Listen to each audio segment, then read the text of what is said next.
우리가 지금 계속해서 이제 요한복음 말씀을 함께 나누고 있는데요. 요한복음은 우리가 알고 있는 다른 공관복음, 그러니까 마태, 마가, 누가복음과는 상당히 다른 모습들을 우리는 발견하게 됩니다. 그 가운데 한 가지 특징은, 여기까지 살펴본 한 가지 특징은, 예수님의 그 놀라운 이적과 그 예수님의 놀라운 행적들을 정말 많은 사람들에게 우리가 막 보여주고 알려지기를 원치 않으시고, 정말 그 단 한 사람, 정말 그 단 한 영혼을 변화시키기 위하여 예수님께서 이동한다는 사실을 우리는 발견할 수 있습니다. 특별히 요한복음 3장에는 니고데모 맞죠? 니고데모라는 그 한 사람을 위에서 예수님이 정말 그 소중하고 위대한 설교를 하심을 바라볼 수 있고, 그리고 4장 말씀에 보면 그 남편이 5이나 되는 그 여인, 그 정결하지 못한 그 여인을 만나고 그 여인을 변화시키기 위하여 굳이 그 욕 먹지 않고, 그 유대인들은 사마리아인과 그 섞이지 않는데 굳이 그 여인을 위하여 또 사마리아로 지나가서서 또 그에게 예수 그리스도의 사랑을 알게 하시고요. 그리고 오늘 본문 말씀도 그렇습니다. 요한복음 5장에 넘어오면 여러분, 여기에 베데스다라고 하는 곳, 그 베데스다라는 곳 뜻이 무엇입니까? 밑에 이제 도움말에 보면 긍휼의 집이라는 뜻이잖아요.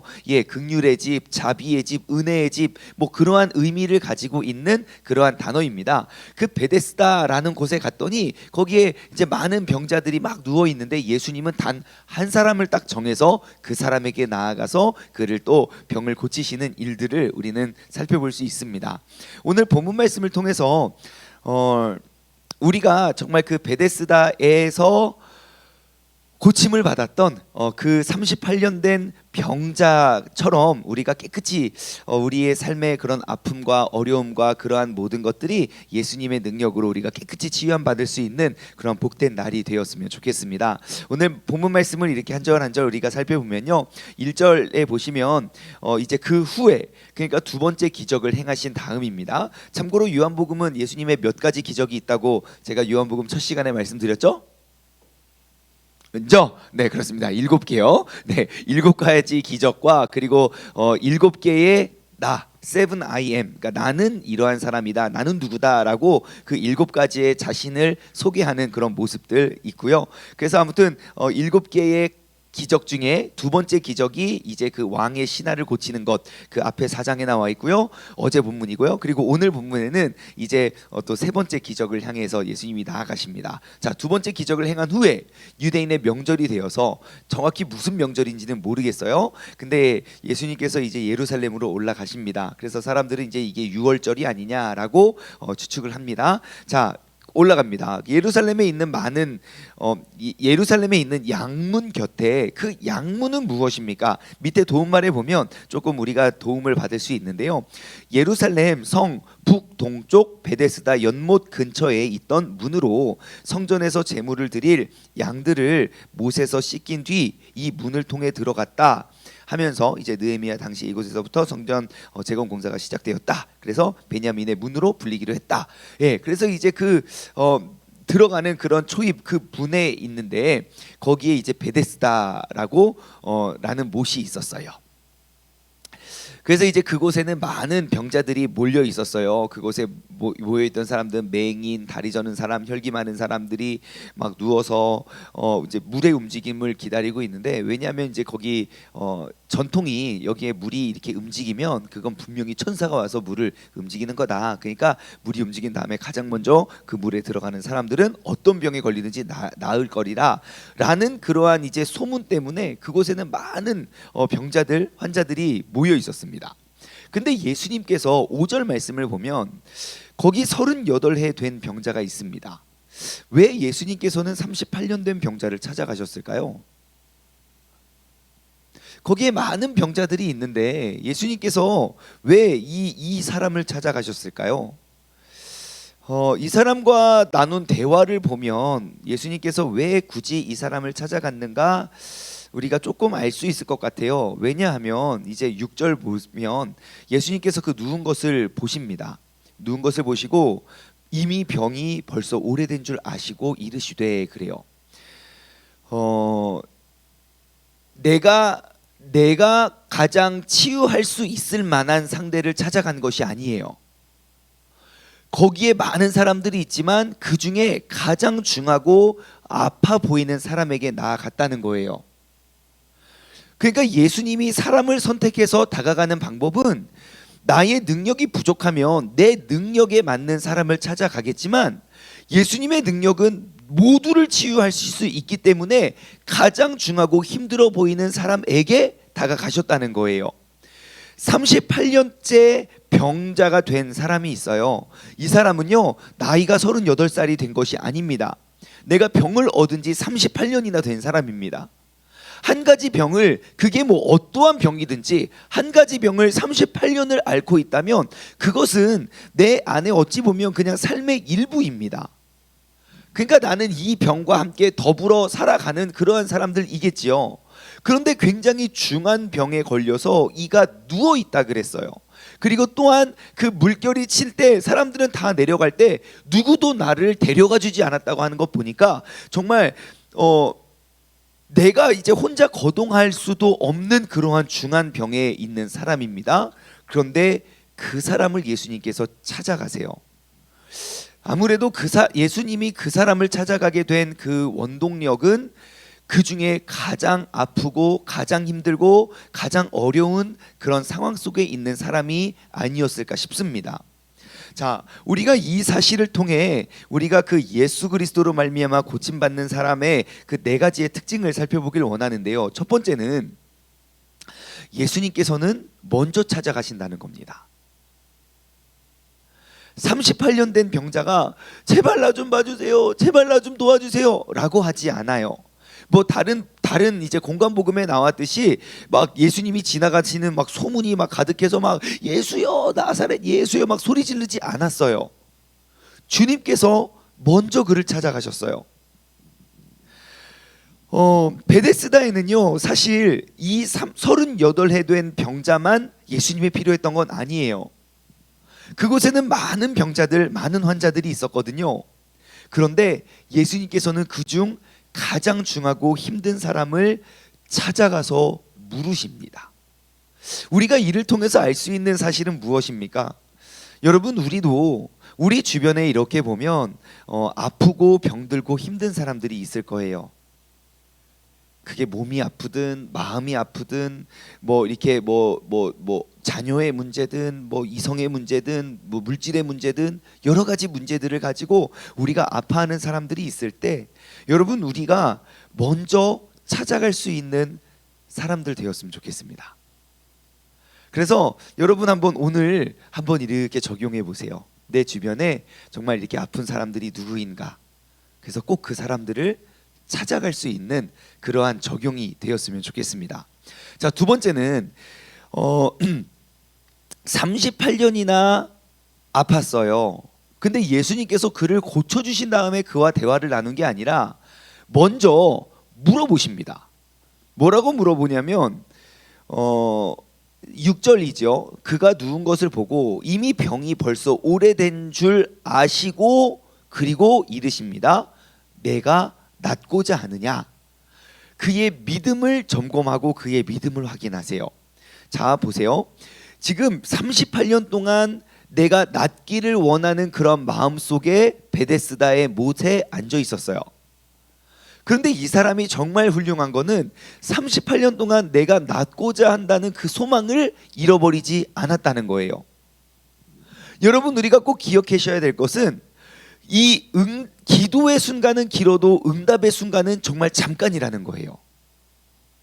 내가 아무리 오랫동안 기도를 했다가 예를 들어 이 38년 된 병자가 37년까지 거기서 기다리다가 그냥 돌아갔다고 칩시다. 아니 37년까지 볼 것이 아니라 어제까지 내가 여기서 낫기를 원하다가 야 나 이제 도저히 안 되겠다. 그냥 나 이제 그냥 돌아가서 내 삶 살래 라고 돌아갔다고 칩시다. 만약에 그가 예수님을 만나지 못했다면, 만약에 그가 이 자신이 나을 수 있을 거라는 정말 그러한 작은 믿음이지만 그러한 믿음을 만약에 저버렸다면 이 사람은 절대로 고침을 받을 수 없었다는 것이죠. 그래서 우리의 삶에 우리가 꼭 붙잡고 우리가 놓지 말아야 할 것은 항상 그 응답의 때, 그 하나님께서 나를 통하여 일하시고 하나님께서 고치고 치유하실 그 때까지 우리는 낙심치 않고 포기치 않는 믿음이 필요하다는 것입니다. 그것이 어떠한 병이든, 그것이 어떠한 문제든, 그것이 어떠한 상황이든 내가 예수님과 더불어 우리가 고침받을 수 있다는 그 믿음을 저버려서는 안 된다는 거예요. 여러분, 우리가 이 말씀을 통해 우리가 알 수 있는 것, 우리가 예수님을 믿는 사람이라면, 예수님의 고치심과 치유하심을 우리가 믿는 그러한 그리스도인이라면 우리는 알 수 있는 건 나의 아픔과 상처, 그러한 질병, 그 모든 고통은 반드시 낫게 되어 있다는 것입니다. 반드시 고쳐집니다. 그때가 언제인지는 모르지만 하나님께서는 반드시 나에게 병과 문제와 아픔을 던져주신 이유에는 목적이 있다는 거예요. 아무런 목적 없이, 아무런 이유 없이 우리에게 그냥 아유 너 좀 고생 좀 해라야 하고 던져진 건 없어요. 항상 그 모든 곳에서 주님의 뜻을 우리가 발견하게 된다는 것이죠. 제가 이제 우리들 교회에서 진행하는 그 양육을 또 들어요. 이제 예비 목자 양육이라고 이제 양육을 하는데, 아무튼 여러분 띵크 양육 이제 2기가 곧 시작이 됩니다. 여러분 많이 신청해 주시기 바랍니다. 그곳에서는 이제 우리의 삶을 이렇게 쭉 나눠요. 그래서 이제 첫 시간 딱 모여가지고 자신들의 그 아픔과 어려움들을 이렇게 쭉 이렇게 이야기를 하더라고요. 그래서 제가 이렇게 쭉 듣고 있는데 어떠한 분이 가정에 문제가 있었어요. 자신의 가정에 이제 본인이 이제 큰 잘못을 해가지고 아내와 이렇게 어려움 속에 그 아내가 정말 너무 힘들어가지고 어떻게 의지할 곳 기댈 곳 없어서, 그분은 지방에 사시는 분인데 아무튼 우리들 교회 와가지고 막 열심히 기도를 해가지고 자기가 지금 변화받아서 여기까지 왔습니다. 그러니까 저희 목자님이 딱 그 말씀하시는 거예요.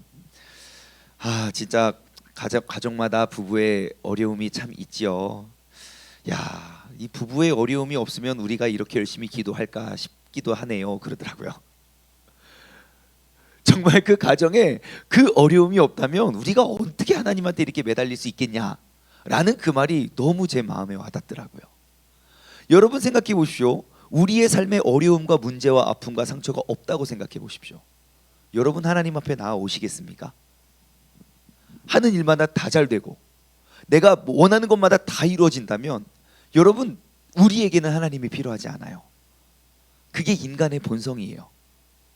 뭔가 안락해지고 편안해지고 그러면 우리는 그냥 떠나게 돼요. 반대로 우리가 정말 힘들고 어려울 때 있잖아요. 우리가 매달려야 할 곳은 예수 그리스도밖에 없습니다. 그래야 고침받습니다.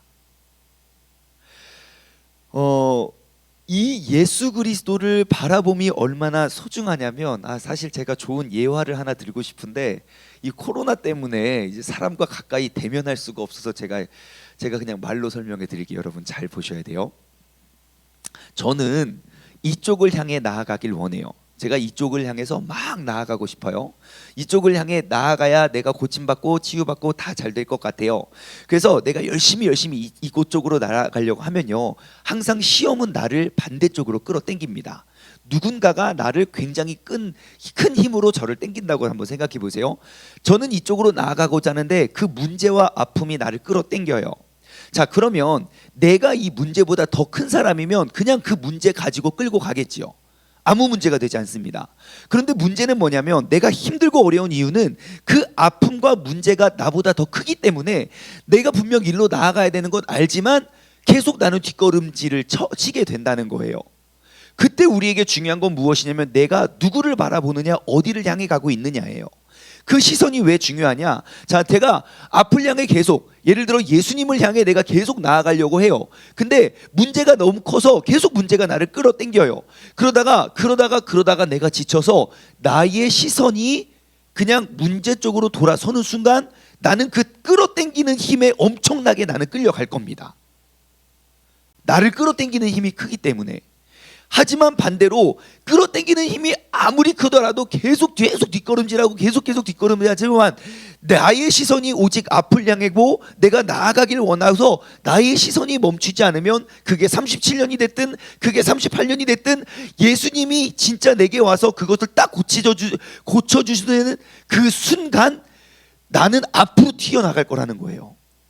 내가 아무리 뒷걸음질을 해도 내가 바라보는 곳이 어디 있느냐에 의해서 우리의 인생은 정말 그 순간이 그 모든 것들을 바꾸어 놓을 수 있다는 거예요. 이것이 예수님의 응답을 받은 사람들의 특징. 세 번째는 무엇이냐면요, 여러분, 기도의 순간은 기도도 응답의 순간은 잠깐이라 그랬어요. 그런데 세 번째는요, 예수님의 응답은 굉장히 쉽게 풀린다는 거예요. 내가 고생했던 것, 이 정도 고생했으니까 이 정도 기적은 일어나야 풀어질 것 아니에요. 예수님이 어떻게 그를 고치시는가 보실래요? 8절, 예수께서 이르시되 뭐라고 합니까? 일어나서 내 자리를 들고 걸어가라. 그러니까 9절 어떻게 됩니까? 그 사람이 곧 나아서 자리를 들고 걸어가니라. 예수님이 고치시는 방법은 아주 간단해요. 예수님이 내 마음에 찾아오시면 한순간 그 모든 것들이 깨끗이 치유함 받을 수 있게 된다는 거예요. 내가 어려움이 크고 상처가 크고 문제가 많아서 내가 이것들이 다 해결되려면 막 또 이렇고 저렇고 아니요. 예수님은 아주 간단해요. 야, 너의 침상을 들고 가. 그 친구들과 함께 그 천장을 뚫고 내렸던 그 중풍병자도 있지 않습니까? 거동도 못해서, 그리고 예수님이 온다는 소문을 듣고 그곳에 왔더니 너무 많은 사람들이 집에 몰려 있어서 어떻게 나아갈 수 없을 때 친구들이 그 환자를 메고 지붕 위에 올라가서 지붕을 뜯고 그 환자를 내리잖아요. 예수님 뭐라고 하십니까? 야, 일어나서 걸어가라. 아니, 이렇게 간단한 줄 알았다면 우리가 뭐 이렇게 힘들게 고생했나 싶을 정도로 예수님의 행하시는 치유하시는 방법은 너무너무 쉽게 해결될 수 있다는 것이에요. 그것이 예수님의 능력입니다. 여러분, 예수님과 함께라면 큰 어려움도 정말 쉽게 풀릴 수 있어요. 그래서 우리는 예수님과 동행해야 되고요, 우리의 기도의 모든 순간 속에서 예수님의 고치심을 우리가 바라보면서 행진해야 된다는 것입니다. 여러분의 시선을 돌리지 마십시오. 38년이 되어도 우리의 시선은 항상 그 주님을 향해 우리가 나아갈 수 있는 그런 믿음의 사람 되기를 원합니다. 마지막으로 네 번째, 여러분, 예수님을 만나야 문제가 해결이 됩니다.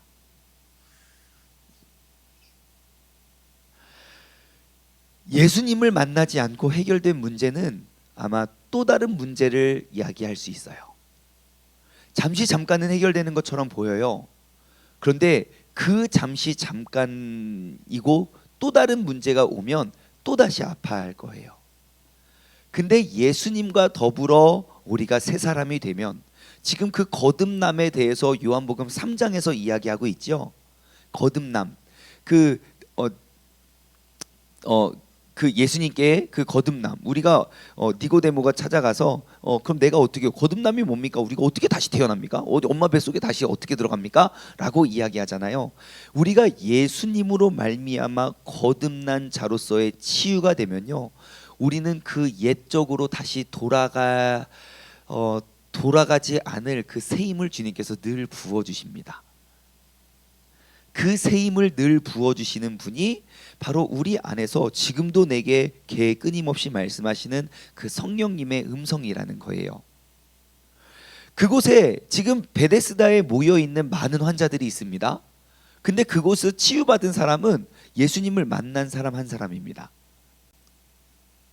그리고 그 옆에 수많은 사람들이 막 예수님을 만나러 막 쫓아오고 달려오고 막 예수여 막 나사렛 예수여 다윗의 예수여 소리 질렀으면 아마 그들도 치유 받았을 거예요.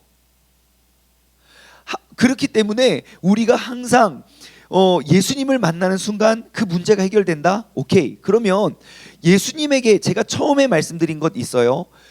예수님을 만나는 예수님이 누굴 찾아갔냐는 거예요. 가장 힘들고 가장 중한 사람을 찾아갔어요. 이유는 예수님은 그 모든 것들을 능히 고칠 수 있는 능력을 가지고 계신 분이기 때문이에요. 다시 말해 내 병명이 무엇인지, 그리고 내 상처가 얼마나 큰지, 그 연수가 몇 년이 됐는지, 그런 것들은 하나도 중요하지 않다는 거예요. 주님께 나아오기에는 그런 것들이 아무것도 문제가 되지 않아요. 그러니까 우리의 모든 문제와 시험과 그런 모든 것들을 다 예수 그리스도 앞에 우리가 가지고 나아올 때 우리는 그 주님을 만날 수 있게 되고, 그 주님께서 우리를 깨끗이 고쳐주시고 치유해 주시는 줄 믿습니다. 여러분, 우리가 요한복음 5장을 다시 한번 마음에 되새기면서 우리가 그 예수님께서 그 중한 병을 고치시는 그런 방법을 우리가 다시 한번 회복하길 원합니다. 예수님께서는 먼저 찾아가십니다. 그 주님께서 우리를 찾아오셨기 때문에 우리가 이 새벽까지 나오게 된 것이고, 우리 역시 그 예수님과 같이 먼저 찾아갈 수 있는 그런 삶이 될 때 정말 우리의 교회가 또 우리의 삶이 온전히 회복되고 고침받게 될 것입니다. 또한 38년이나 응답이 없었지만 그 믿음은 절대로 버려서는 안 됩니다. 항상 우리가 그 주님을 바라보고 우리가 고침받고 치유할 회복될 그 날을 바라보면서 우리는 끝까지 포기치 않고 낙심치 않는 믿음을 지녀야 됩니다. 그리고 예수님의 응답은 우리가 생각하는 것보다 굉장히 복잡하지 않을 수 있습니다. 굉장히 단순하고 심플하게 주님께서 모든 어려움들을 깨끗이 고쳐주신다는 것. 일어나 걸어라. 그냥 일어나 걸으면 될 일일 수 있다는 거예요. 마지막으로 네 번째, 예수님을 만나야 그 모든 문제가 해결이 됩니다. 그래서 오늘 우리가 하루를 살아갈 때도 우리가 그 예수님을 만나기 위하여 우리가 힘차게 행진하고 우리가 그 주님을 바라보며 나아갈 수 있는 그런 복된 하루의 주인공이 되시길 주님의 이름으로 소망합니다. 함께 기도하겠습니다.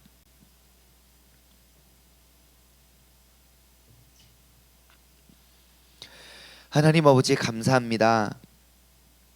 주님께서 오늘 이 아침에 우리를 또 주님 전으로 불러주시고 또 그 예배 자리에 우리를 세워주심에 감사를 드립니다. 아버지 하나님, 우리가 언제나 나의 모든 아픔과 상처와 그런 모든 고통을 깨끗이 치유해 주시고 고쳐주실 그 예수님을 우리가 바라보며 나아가길 원합니다. 그 때와 시는 우리가 정확히 알 수는 없으나 아버지 하나님, 주님께서 우리에게 어려움과 그 고통과 아픔을 허락하신 이유와 목적은 너 좀 아파봐라, 그러한 것이 아니라 그를 통해서 하나님의 도우심과 하나님의 치유하심을 경험하기 위해서, 그 고치시는 하나님을 알려주기 위하여 우리에게 허락된 고통임을 우리가 고백하오니, 주님께서 우리를 붙잡아 주시고 우리와 동행하여 주시고 우리에게 힘과 능력을 더하여 주시옵소서. 아버지 하나님, 우리가 믿음 안에 언제나 바로 서고 언제나 주님의 뜻을 우리가 구하며 나아갈 수 있는 복된 자들 되게 하여 주시고, 오늘도 예수 그리스도를 만나면 그 모든 문제가 해결된다는 그 마음을, 그 믿음을 우리가 잃지 않고 주님을 향해 행진하며 나아갈 수 있는 믿음의 자녀 되게 하여 주옵소서. 감사드리며 이 모든 말씀 살아계신 예수 그리스도의 이름으로 기도드리옵나이다. 아멘.